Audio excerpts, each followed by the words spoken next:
Welcome, comrades, to another book review. Yes, I'm still doing these, but it's not a Raina Telgemeier book. In honour of October, I thought it'd be good to show some really spooky reads. Um, I didn't really plan this, I was just reading this book and I was like, whoa, this is total October readings. I know how much booktubers love to go on about spooky reads. I'm like, okay, then I'll join you on the trend. Not just because I'm peer pressured, but because I think no one else would have recommended this book. If you find this book, credit to moi.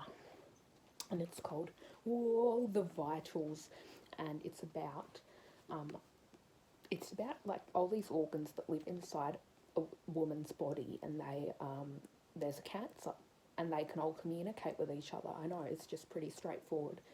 Um, and it's based on the author's experience. She was diagnosed with breast cancer, and cancer is usually a topic I avoid entirely on this channel. I don't really like to talk about it as much as the next person.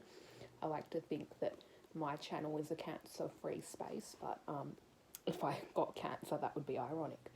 So I feel like I need to still talk about it because it's not going away the more I don't talk about it. But I do think this book did, because when I was little, I was like terrified of getting cancer, like serious. There's probably a word for it, but I was just like, what if I have cancer to get cancer tomorrow? And that was like my number one fear. And it's funny how much things have changed since I was 10 years old, because now I'm like, oh, whatever if I get cancer tomorrow. I mean, that would be great. I mean, that would be the best thing ever, because it means I don't have to worry about finding a job or anything. So yeah, it's funny how obviously your mind develops over time. But anyway, I got this book from the library, respectively. But yeah, the author had diagnosed with breast cancer. She's 8 years cancer free, and she is.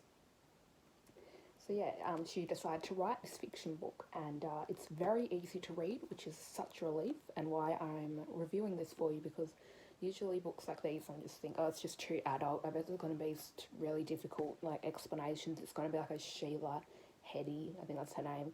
That book was absolutely dog shit. Did not like that book. Didn't get it. It was too like trying to sound like, oh, advanced. Only the certain people can understand the meaning. Whatever. Pure Colour, I believe it was called. I hated that book. This book is actually tries hard to make itself appeal to not just adult readers, but it's not kid friendly, obviously, but it is just talking in that simple, basic language that I feel like a lot of adult authors forget when they're writing a book. They think, oh, this has to be super sophisticated. If it sounds like a kid wrote it, then it's not as good. No, that's not what writing is about. So I'm glad Tracy Sorensen, that's the first time I'm saying her name, decided to just make it, kind of playful, because after all, it's a serious topic, it's cancer, and there's obviously all these organs that can talk to each other. So yeah, there's the womb. The characters in the book include the womb, the spleen, the gorgia, and the liver, and an ever-growing tumour. So yeah, obviously that's a clear indication. And together, the organs must fight for, I never actually heard this word before, but homeostasis and Tracy's survival. So the main character basically is Tracy.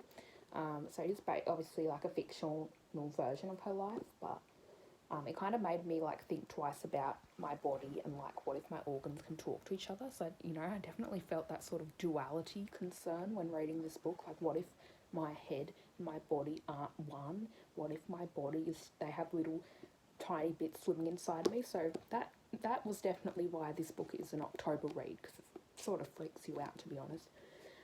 And so yeah, someone reviewed it and said, the most original book about cancer ever written. And so, yeah, recommend you check it out.